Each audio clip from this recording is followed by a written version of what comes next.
एक समय की बात है जब गौतम बुद्ध अपने अनुयायियों के साथ वन में ध्यान में लिप्त थे। वहां उनके पास एक साधु भिक्षु आया जिसका नाम देव था। देव बुद्ध के दर्शन करने और धर्म के अध्ययन में रुचि लेने के लिए वहां आया था। एक दिन देव ने गौतम बुद्ध के पास जाकर पूछा, भगवान कृपया मुझे कर्म के बारे में और उसके नियमों के बारे में समझाएं। बुद्ध ने प्रश्न को सुनते हुए कहा, देव, कर्म एक व्यापक और महत्वपूर्ण धारणा है। यह कहता है कि हमारे कर्म हमारे भविष्य को निर्मित करते हैं।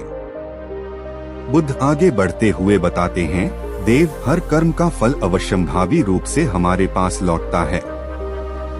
जैसा कि हम कर्म करते हैं वैसे ही हमें उसके फल को भोगना पड़ता है। देव बुद्ध के उपदेश को सुन रहा था। उन्होंने पूछा, भगवान, क्या हम अपने कर्मों को नियंत्रित कर सकते हैं? बुद्ध ने उसके सवाल का उत्तर दिया, हाँ देव, हम अपने कर्मों को नियंत्रित कर सकते हैं।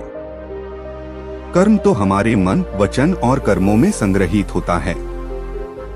अगर हम अपने मन को शुद्ध करें तो हम शुद्ध विचारों के साथ आचरण करेंगे, और यदि हम अपने मन को निर्मल और उचित बनाएंगे तो हमारे कर्म भी सत्य और नेक होंगे। बुद्ध ने एक कहानी का उदाहरण दिया। एक समय की बात है, एक तेजस्वी योगी अपने शिष्यों के साथ जंगल में जा रहा था। उसे एक खराब मनुष्य ने परेशान करना शुरू कर दिया।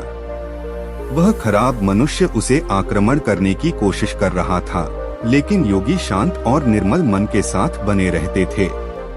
अंत में खराब मनुष्य थक गया और योगी के सामर्थ्य को स्वीकार करके उनसे माफी मांगने आया। बुद्ध ने कहा, देव, यह कहानी हमें सिखाती है कि हमारे मन की स्थिति हमारे कर्मों को प्रभावित करती है।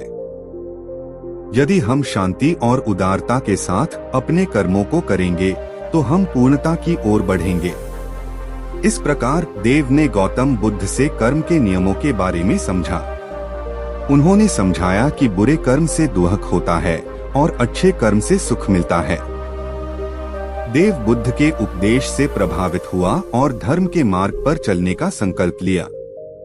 वह ध्यान की प्रयास करने और अपने कर्मों को सुधारने में लग गया। उसके साथ साथ वह अपने जीवन को दूसरों की सेवा में समर्पित करने का भी निर्णय लिया।